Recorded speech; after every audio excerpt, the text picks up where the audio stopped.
During this time, Hitler crushes Poland. In 6 days, the German advance columns reach Warsaw. On September the 20th, the city is completely surrounded. The 30 divisions of the Polish army have been totally defeated, powerless in the face of the German armored force. But Warsaw, the first martyred town, resists for a week in spite of daily bombardments by the Luftwaffe.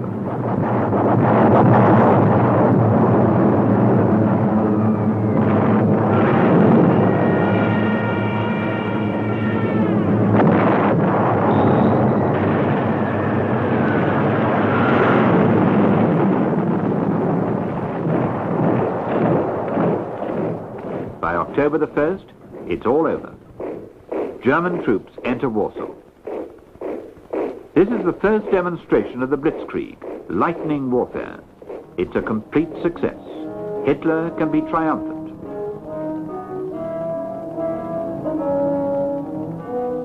On September the 17th, Soviet troops also go into Poland. Stalin doesn't want to let Hitler come too close to his frontiers. And Europe witnesses an unforeseen spectacle.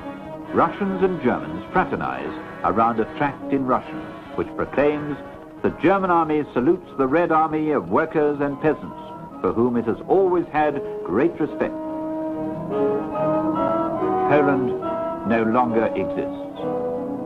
Before leaving, Hitler has entrusted this new protectorate of the German Reich to a Governor General, Police Chief Hans Frank of the SS.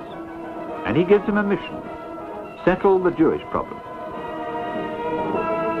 In the West, Hitler has left 30 divisions, stretched along 530 miles of front.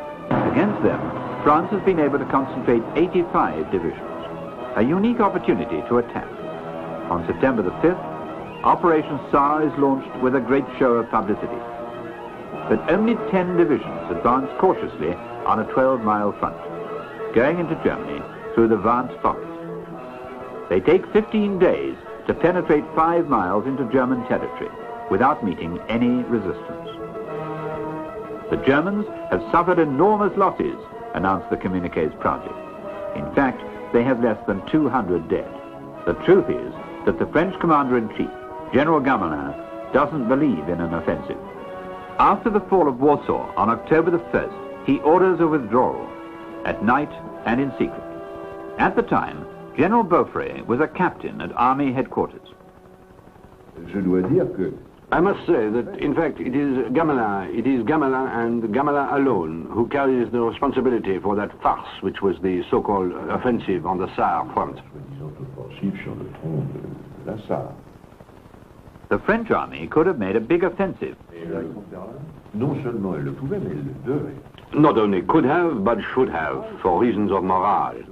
But they just made a half-hearted attempt. If one had made a push at that moment, we would have had almost nothing in front of us. Perhaps certain inadequacies in command would have been shown. One would have had to replace some generals, as they did in 1914. It would have given the army a lift and a capacity that it wasn't able to get back later. It was a lost chance. It was a completely lost chance. Much more so at that time when the Siegfried line wasn't even finished. It was the incompetence of Gamelin, who was a person who was entirely, if you like, unprepared to make a decision. It wasn't only Gamelin. I imagine the government didn't want this offensive either. Well, as to the government, there was a very curious situation which developed during the winter when I was at Army headquarters in Paris. It was the position of Daladier. Daladier, who was a veteran of the First World War and quite brilliant as well, he had remembered the many casualties of 1914, etc., etc., and he had a motto which was, one must economize on French blood. In consideration of which, I was charged, personally, by the Army General Staff, to put on foot 7 divisions, which, if I remember rightly, were 3 foreign divisions and 3 Senegalese divisions. That was economizing on French blood, wasn't it? And what about the Allies? They were convinced that the German attack on Belgium and Holland was the main thrust. and according to plan had swung their armies like a gate into Belgium.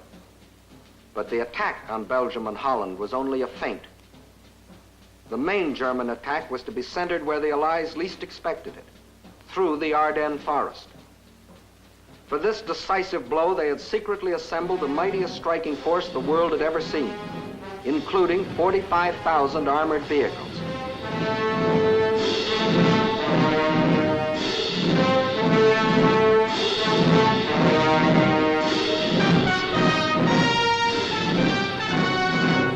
At the same time that the Nazi armies were plunging into Holland and Belgium, this column started to move.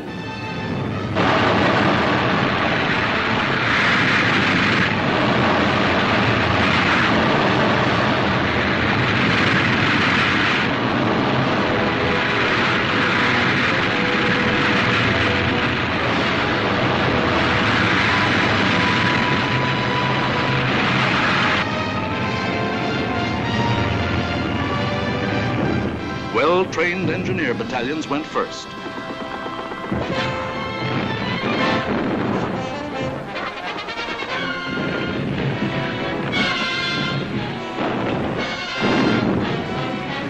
They were opposed only by scattered Allied patrols.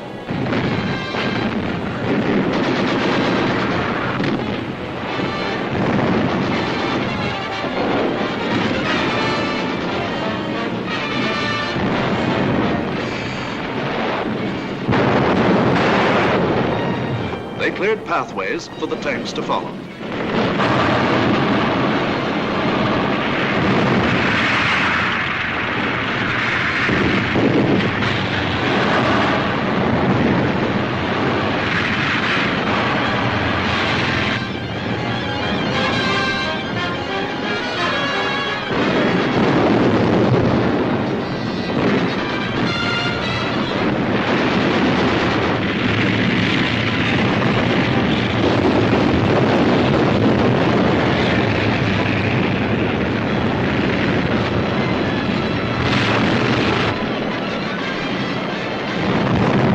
In 3 days, the Germans' armored force reached the Meuse River, 2 days faster than the French thought any troops could get through. By all rules, the Germans should have paused here to bring up heavy artillery before attempting to force the river. But the Nazis had a new type of artillery, dive bombers. With them, they blasted the French positions across the Meuse.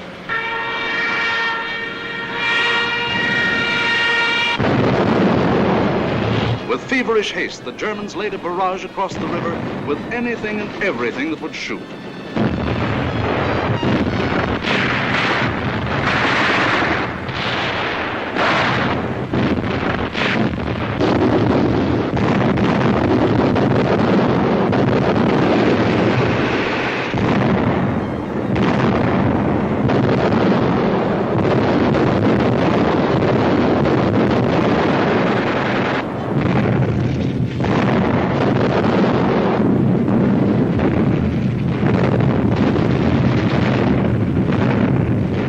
Tremendous concentration of firepower continued all through the night.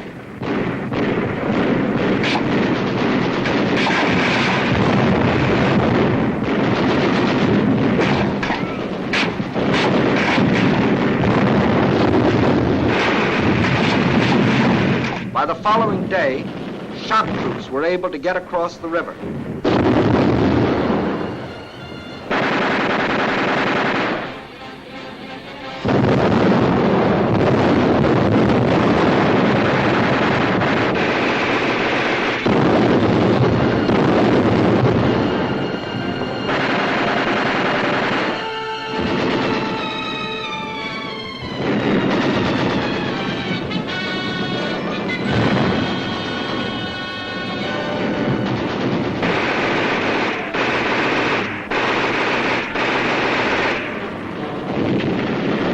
These shock troops held the bridgehead until the engineers brought up pontons and built bridges.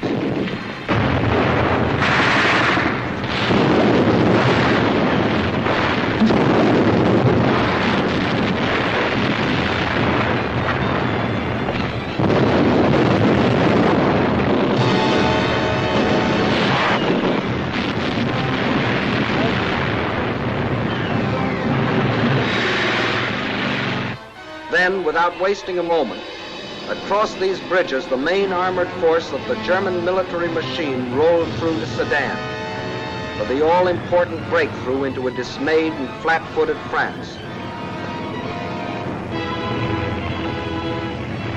Out from the hell that is Dunkirk, back from the steel thrust of the German war machine comes the BEF. They're worn out and footsore. They're hungry. For weeks they have been shelled and bombed from 3 sides. They had to stagger back to the sea to survive. They were betrayed, but never defeated or dispirited. Round these men there hangs an atmosphere of glory. They're still in formation, they're still grinning, past the dust and oil on their faces. For what has been done in the past few days, the BEF is grateful. To the Royal Navy, for hanging a screen of fire round the Belgian beaches while the men were embarking. Here our cameras are off Dunkirk. Here the BEF is grateful too to the men of the merchant service, in the big transports, and the tiny boats ploughing between the big ships and the shore.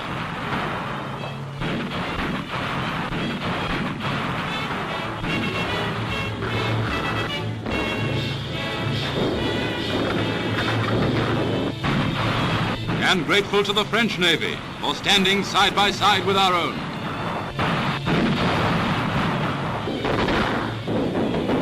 From the tenders, they're transferred to the transports.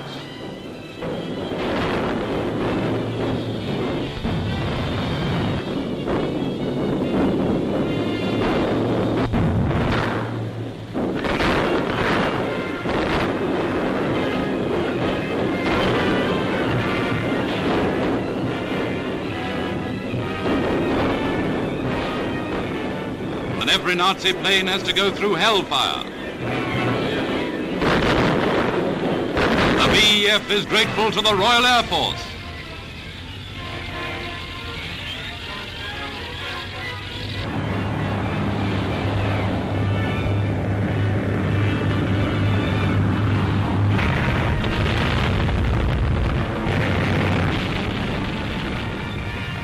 Almost always outnumbered, still they claw them down.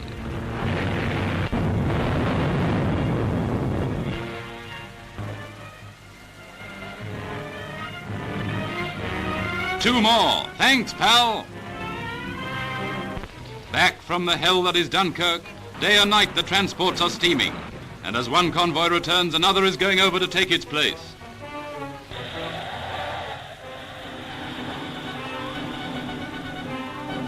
The BEF is grateful too to its French comrades. Aboard the transport, the men are packed like sardines. But what does it matter? The tighter they're packed, the more they hold each other up.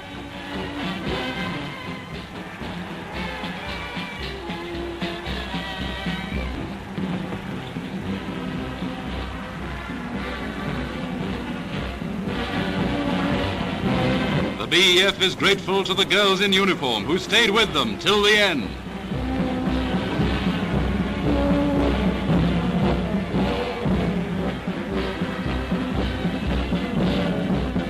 This is the most magnificent sight of a generation. This is the army under its magnificent leaders. They have come back from a terrible and bitter battle, but still in their tired and half-closed eyes is mirrored the spirit and cause for which they fight. That has not gone. That can never be taken away from them.